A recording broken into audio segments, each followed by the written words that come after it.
Hello students, आज आपण पाहणार आहोत वर्ग आणि घन. वर्ग आणि घन 1 ते 10 आणि 11 ते 20 याप्रमाणे.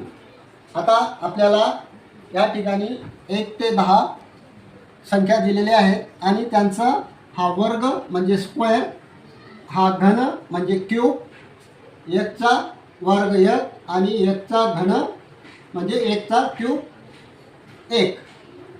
तसंच 11 चा वर्ग हा वर्ग आहे आणि हा घन आहे म्हणजे स्क्वेअर आणि क्यूब. 11 चा वर्ग 121 आणि 11 चा घन म्हणजे क्यूब 1331 म्हणजे 1331 याप्रमाणे. असं हे पूर्ण ह्या तक्त्याचं वाचन करायचं आहे आपल्याला. हा 1 ते 10 आणि 11 ते 20 आणि हे जवळपास सगळ्याच विद्यार्थ्यांनी हे तोंडी पाठ करून टाकायला पाहिजे, कारण हे फक्त तुम्हाला 10वी 12वीपर्यंत कामात येणार नाही आहे.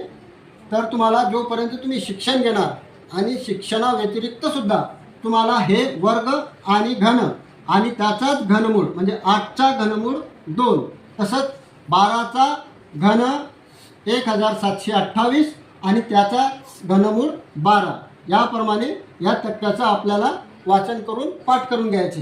म्हणजे आपल्याला पूर्णपणे समजून घ्यायचं आहे. नंतर ते पाठ करून घ्या आणि पाठ केल्यानंतर मग तुम्हाला कोणताही प्रॉब्लेम कुठेही सोडवण्यासाठी ते तुमच्या आयुष्यभर तुम्हाला कामात येणार आहे. जर तुम्हाला हा तक्ता जर पसंत पडला तर तुम्ही याला लाईक आणि शेअर करा आपल्या मित्रांमध्ये आणि सबस्क्राईब करण्यास विसरू नका.